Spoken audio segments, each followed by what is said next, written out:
Ahojte, moji nadšení milovníci aktívnej taliančiny. Teraz vstúpime priamo do kurzu Tréning aktívnej taliančiny. Tuto môžete vidieť, sme v členskej sekcii. Iba upresním, členská sekcia neznamená, že sa obnovuje členstvo každý mesiac. Členská sekcia znamená, že ako náhle si zakúpite produkt Tréning aktívnej taliančiny, tak vojdete do tejto sekcie, vy sa stanete členom a budete mať prístup k videám po dobu celého 1 roku. Takže preto sa to volá členská sekcia.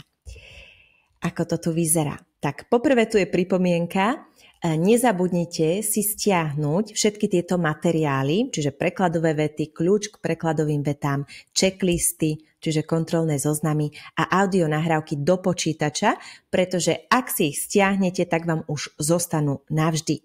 Kdežto k videám budete mať prístup po dobu celého 1 roka. Tie si určite stihnete všetky pozrieť, aj si z nich urobiť poznámky, čo určite odporúčam. Dobre, tu je video 30-minútové, kde vám dávam inštrukcie, ako z tohto tréningu vyťažiť maximum, respektíve ako prekladať prekladové vety tak, aby vaša aktívna taliančina napredovala raketovou rýchlosťou. Určite si pozrite video a urobte si z neho poznámky.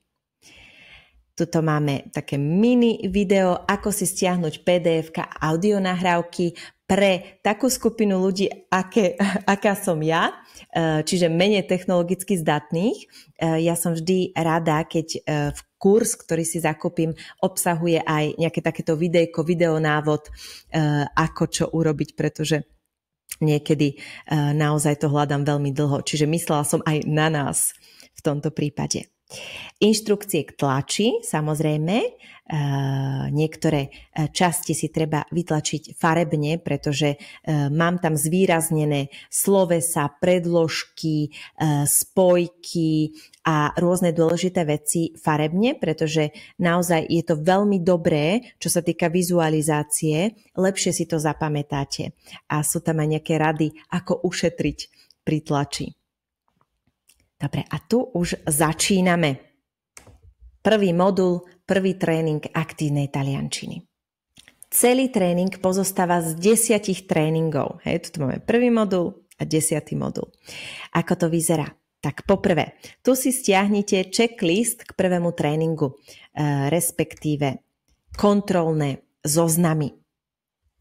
Každý tréning má 2 kolá, písomné a ústne. Práve preto sú tu 2 tie fájočky. Hej, keď si prejdete písomné kolo a potom hneď ústne kolo. Ako to funguje? Tak začíname hneď od základov. To znamená sloveso mať, ktoré si precvičujeme v prítomnom čase najskôr. Hej, toto máme mať v osobách ja, ty. Potom si precvičujeme sloveso byť v prítomnom čase, potom sloveso byť s predložkami, takými najčastejšími a, in, di, potom sloveso byť opäť v osobách ja a ty a potom je tu mix byť a mať v prítomnom čase, hej, mix v rôznych osobách. Potom sú to slovesá, pre tých, ktorí ešte nepoznajú talianske slovesá, tak tie sú s koncovkami are, ere, ire, to sú tie najbežnejšie koncovky a to je ako u nás spať, bývať, ísť. Dobre? Takže tie si precvičujeme najskôr zvlášť, tie najbežnejšie slovesá, ktoré sa končia na áre a potom mix. Hej? Áre, ére, íre. Dokopy. Celkový počet prekladových vied 581 prekladových vied. 2 kolá. Nezabudnime na 2 kolá. Tu si stiahnete prekladové vety, hej, na ukážku, ako to tu vyzerá. Tak zoberme si napríklad prekladovú vetu číslo 16. Môj syn má novú prácu. Hoci každý tréning sa ako keby tematicky sústreďuje na jednu tému, hej, napríklad sloveso byť, sloveso mať, slovesa áre, ére, íre, ale je to len ilúzia. Hej. V skutočnosti ty v každej prekladovej vete si precvičuješ celú štruktúru vety. Hej, precvičuješ si tam v tomto prípade v 16. vete privlastňovacie zámena môj, syn, hej, podstatné meno, má, sloveso, ktoré musíme vyčasovať do tretej osoby. Novú precvičuješ si prídavné meno. Prácu precvičuješ si podstatné meno. Hej, tu musíme vedieť, či pred môj syn sa dáva určitý člen, alebo nie. Tu musíme vedieť, či novú prácu, ako dáme to prídavné meno, dáme ho pred tú prácu alebo za. Medzi tým je rozdiel. Hej? Čiže vždy v každej tej prekladovej vete ty máš príležitosť si precvičiť ten jazyk ako celok, nie rozkúskovanie. A preto sú tieto prekladové vety úplne úžasná vec na tú aktívnu taliančinu. Dobre? A tu si stiahnite kľúč k prekladovým vetám. Kľúč k prekladovým vetám ja osobne považujem za najhodnotnejšiu časť celého tréningu. Prehľadne vám v ňom vysvetľujem určité gramatické javy a tie informácie vám dávkujem postupne, aby ste neboli zahltení. V tomto kľúči je 19 rokov môjho štúdia taliančiny a 12 rokov skúseností so študentami. Takže naozaj veľmi hodnotný kľúč. Tu len tak v skratke. Hej, tu napríklad vysvetľujem avere fame, je to frázička. Hej, alebo avere sete, hej, byť smedný.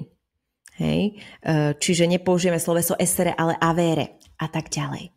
Tréningy obsahujú aj videá. Čiže ak máme tematiku v tom prvom tréningu sloveso byť, sloveso mať, slovesa are, ere, ire, k tomu sú pripravené videá.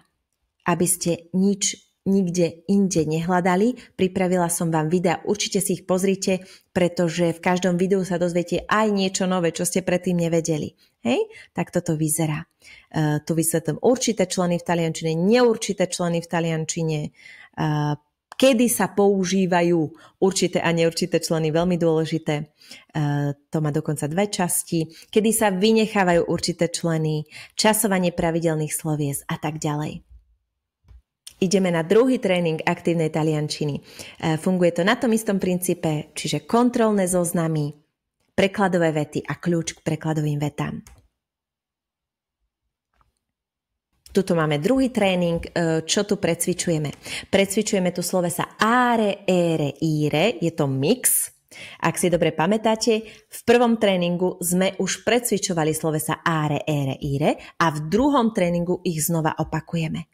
Takže na čom je založený princíp prekladových vied? Na rôznych metódach, ktoré používajú aj polygloti pri učení sa cudzieho jazyka. Je to založené na tom, že my sa učíme nové a opakujeme staré. Učíme sa nové, opakujeme staré. Učíme sa nové, opakujeme staré. Lebo takýmto spôsobom sa vám tie slovíčka dostanú do dlhodobej pamäte. Potrebujete si utvrdiť tie vedomosti, čiže treba vždy sa učiť nové a opakovať staré. A to sa vám pomocou prekladových vied podarí.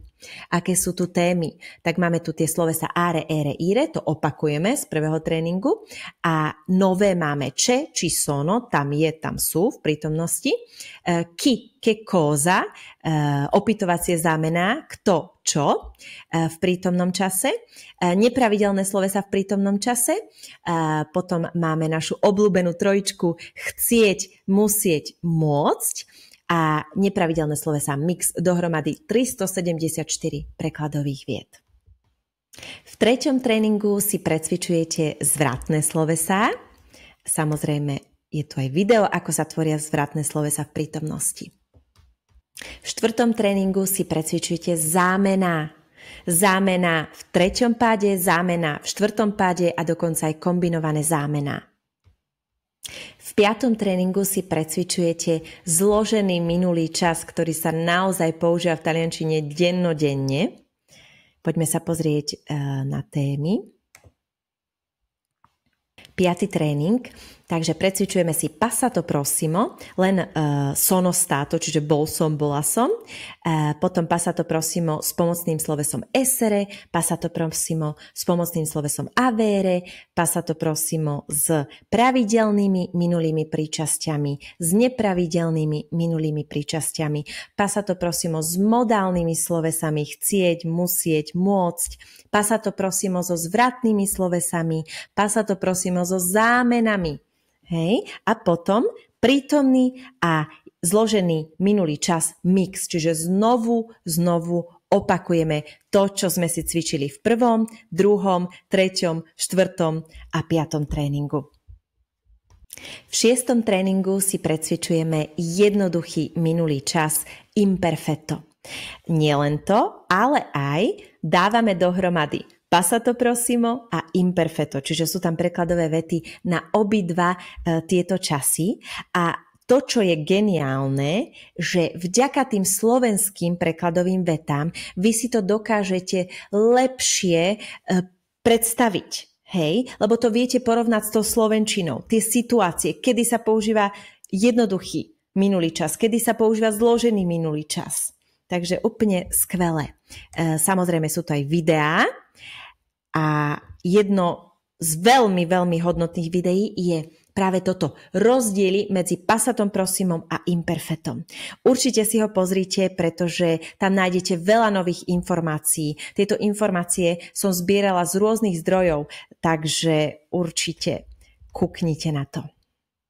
V 7. tréningu aktívnej taliančiny si precvičujete prítomný priebehový čas a minulý priebehový čas. 8. tréning aktívnej taliančiny sa venuje budúcemu času a podmieňovacemu spôsobu. To je chcel by som, rada by som išla. Hej, tieto dva časy som dala dohromady, pretože sa študentom často mýlia. Trošku sú podobné tie koncovky.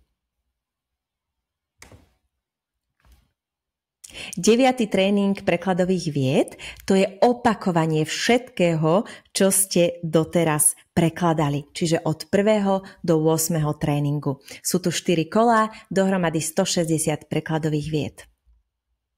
Toto je 10. tréning aktívnej taliančiny, posledný tréning a ak úspešne preložíte všetkých 10 tréningov v 2 kolách, prvé písomné kolo, druhé ústne a pokombinujete tento tréning aktívnej taliančiny s pravidelnými konverzáciami. Budete pravidelne počúvať podcasty, niečo, čo vás baví. Budete pravidelne čítať príbehy alebo nejaké články, knihy, to, čo vás baví a budete si písať, možno nejaký denník, presne tak, ako som to robila ja, tak ja vám zaručujem, že za 1 rok sa vám podarí plynule konverzovať po taliansky. A to takým spôsobom, že budete konverzovať jednoducho, s ľahkosťou, zrozumiteľne, sebavedomo a s radosťou. Takže začnite sa učiť aktívne. Začnite s aktívnou taliančinou.